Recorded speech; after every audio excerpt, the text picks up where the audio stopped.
Meus amigos, e a imprensa esportiva rasgou elogios ao Flamengo após a grande vitória em cima do Fluminense no Maracanã. Hoje os zagueiros do Flamengo jogaram de terno. O Flamengo foi superior, mereceu a vitória, jogou para ganhar a partida. Na frente, a batida cruzada! Tem bola pelo meio, tocou de letra, mais uma, Cebolinha, bateu, Fábio! Gol! Tem neném, Pedrão? Tá ouvindo? Não nenéns, são dois, são gêmeos. Agradecer a Deus por essa bênção que ele me deu. E tá mais espera aí de duas crianças, ainda não sabemos o sexo, mas tenho certeza que a gente já tá amando, né? Então a gente tá nesse aguardo. E Deus é muito bom, né? Abençoou minha família com essa bênção agora. Tamo junto. Ninguém para o Flamengo, velho. Meus amigos, o Malvadão voltou.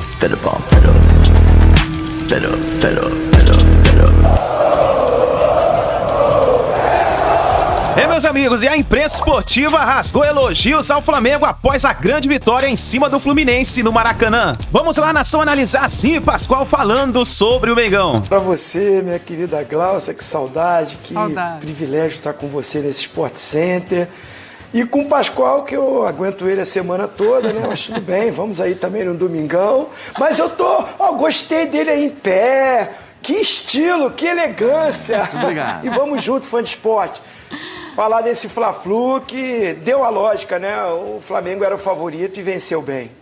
Boa, Fernando Diniz já falando neste pós-jogo, então a gente vai ouvir o técnico do Flu e já a gente bate nenhum jogo neste confronto direto com o técnico Tite. Hoje 2-0 para o Flamengo.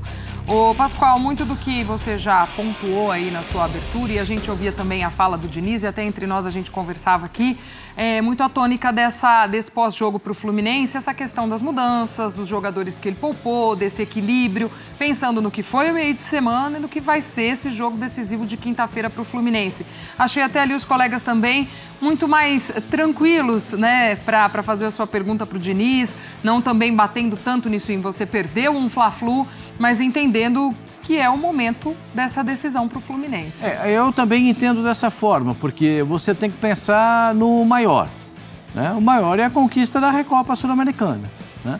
Então o Fluminense poupa muitos dos seus titulares, até como disse o Fernando Diniz, teve até jogador que não jogou tanto, mas se sentiu cansado, porque cada um tem uma forma de reagir à altitude. Né? E cada ser humano tem uma forma de reagir. Tem gente que se cansa mais, tem gente que se cansa menos, tem gente que não consegue respirar, mesmo que andando. Então a gente tem que respeitar essa situação de jogar nessa altitude. Ponto. Agora, a gente tem que ver também que o Diniz, nessa entrevista, me pareceu absolutamente consciente, né? Tranquilo. Porque o que ele desenhou do primeiro para o segundo tempo foi exatamente o que aconteceu. E até entendeu que a arbitragem foi boa. Né, que isso já demonstra pelo menos um bom sinal, né, porque todo mundo sai reclamando da arbitragem no futebol brasileiro e o Diniz entendeu que a arbitragem foi boa. A superioridade do time do Flamengo me pareceu no segundo tempo assim, notória. Não dá para você negar a superioridade do time do Flamengo. Teve um bom momento com a marcação de um gol anulado no primeiro tempo, né, o gol do Thiago estava em posição de impedimento. E aí depois o Pedro tenta aquela bicicleta na área e acaba perdendo também um bom momento. O Luiz Araújo fura depois daquele lance e acaba perdendo aquele bom momento. Foram os melhores momentos do primeiro tempo.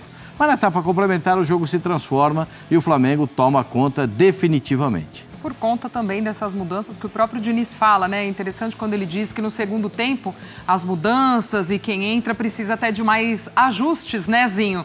Mas é o que ele precisava fazer para esse equilíbrio, para esse jogo de quinta-feira, que fica muito claro que é o principal objetivo do Fluminense. Não, sem dúvida. Eu entendo todas as explicações dadas, né? Aí os comentários. Só que essas mexidas, claro, os atletas pediram para sair, não foi opção tática dele, mas ele faz uma mudança tática no time, né? Porque acaba que, tirando os dois zagueiros, no caso o Marlon e o Thiago Santos, que já é um volante improvisado de zagueiro, ele recua o André para ser zagueiro e joga o Martinelli para ser um lateral direito. Começa um pouquinho com o Alexandre, mas vê que canhoto ficou muito torto. Aí ele vai para o meio, para ser o segundo volante, junto com o Lima, e o Martinelli vai ser o lateral direito. Então são muitas mexidas táticas, ele foi obrigado a fazer isso, né? Aí é a escolha de quem vai fazer a função. Os atletas pediram para sair. Mas nessa movimentação ele tirou os 2 volantes da frente da zaga. O Martinelli e o André, que estão muito mais entrosados. Então o entrosamento deles dois, essa postura de frente de zaga para sair jogando, é muito mais ajustado. Então isso atrapalhou o Fluminense no segundo tempo. O Flamengo já tem um time muito forte. Aí toma conta, os gols saem também. Obriga o Fluminense a sair um pouco para o jogo. O Flamengo tem mais espaços para ofensivamente produzir. Poderia ter sido até mais. Um pouquinho mais de capricho ali do Flamengo, alguma criatividade, principalmente. O Cebolinha, eu acho que ele não fez o seu grande jogo. Ele fez um gol, participou das jogadas, até quando foi para o lado direito. Mas no primeiro tempo, pelo lado esquerdo, estava muito abaixo do Cebolinha que a gente via jogando. Eu até pensei que o Bruno Henrique entraria no lugar dele.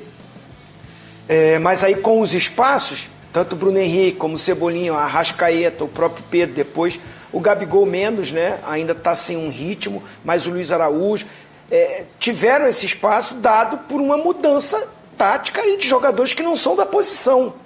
Eu fui olhar o banco do Fluminense, o Manuel, zagueiro, estava no banco. Aí tem que ver fisicamente como é que está. Manuel está 8 meses sem jogar, né, Zinho? Então, aí deve ser muito por isso, para ele improvisar tanto, Porque você jogar volante para zagueiro, o outro volante para lateral, então muda muito. E assim, acho que tem todo um contexto. O Fluminense realmente no primeiro tempo fez um jogo equilibrado com o Flamengo, também achei equilibrado. Também não foi um grande jogo, não foi um primeiro tempo de grandes chances. O Fluminense teve uma batida de falta, o Flamengo mais naquela pressão, porque o Fluminense sai com esse risco, Esse jogo construído lá de trás, não abre mão disso, passa sufoco às vezes, e foi assim que o Flamengo teve alguma chance no primeiro tempo. E no segundo tempo isso tudo aconteceu, o Flamengo foi superior.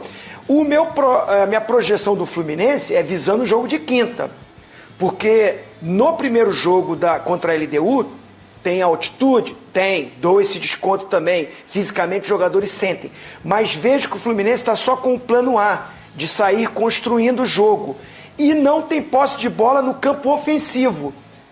Se você pegar a posse de bola hoje contra o Flamengo, o Fluminense teve também, mas tem aonde? Na sua defesa, na sua intermediária e vai até o meio campo.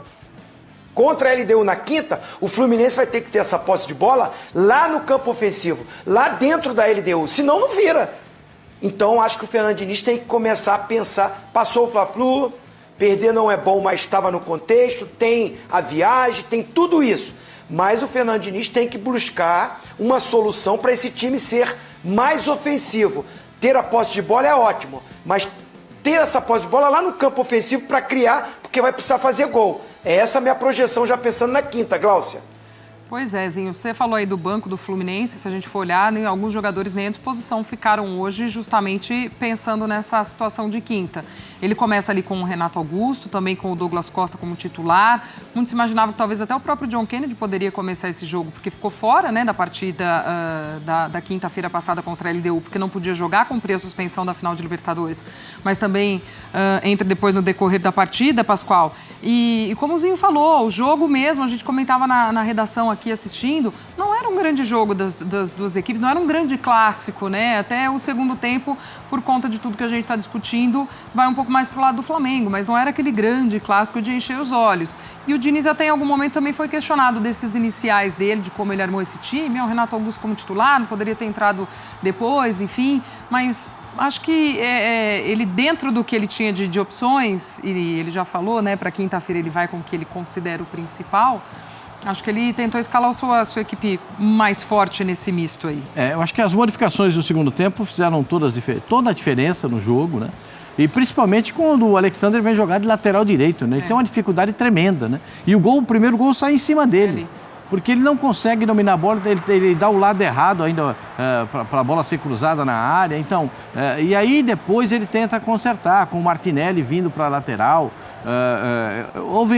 Houve um problema muito grande no time do Fluminense, a ausência de muitos jogadores. A gente tem que levar em consideração que o Renato cansou, que o Renato, depois de 15 minutos do segundo tempo, ele já estava completamente esgotado, não conseguia mais render. Esse segundo gol foi uma pintura, hein, Pascoal? O segundo gol é uma coisa... os toques de letra são o tom do segundo gol, né?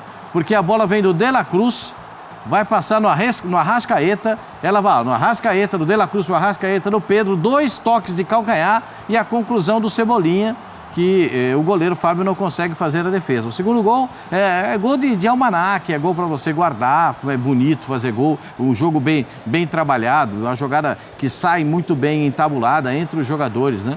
Enfim, esse lance do segundo gol não tem contestação. Essa do Arrascaeta tentando surpreender, porque o Fábio não saiu bem do gol para tirar a bola, acaba também criando aquele suspense na torcida. E só mais uma demonstração de que o Fluminense não estava arrumado dentro de campo, muito pelo contrário, na etapa complementar. O Fábio saiu mais de uma vez assim também, né, Pascoal? Ele saiu num outro lance também, um pouco atabalhoado, enfim.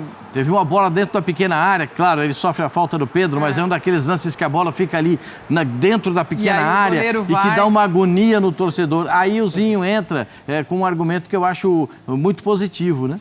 Uma bolinha quebrada tem lá o seu valor. Uma bola de velocidade para tentar surpreender o adversário tem o seu valor.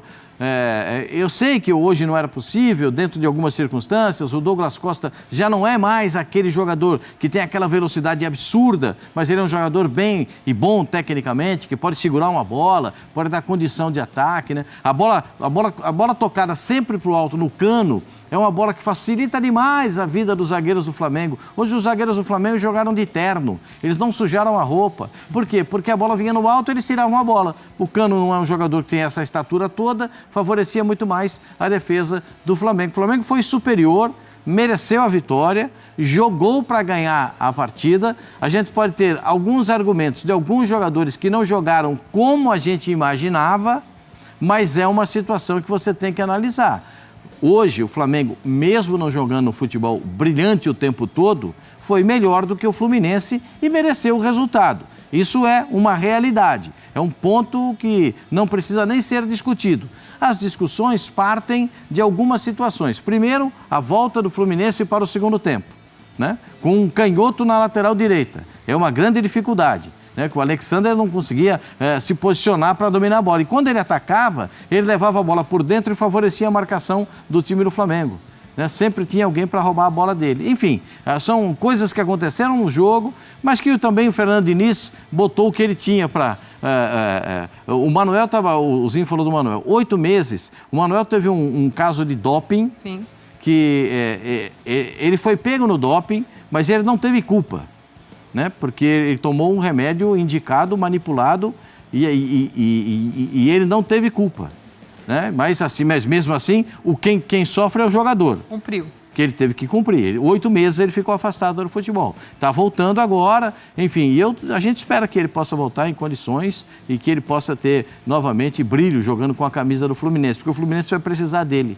O Fluminense precisa desse tipo de jogador que tem essa vibração. Agora, no jogo de hoje, o resultado passa diretamente pela qualidade do Flamengo e pela falta de bons jogadores do time do Fluminense na etapa complementar.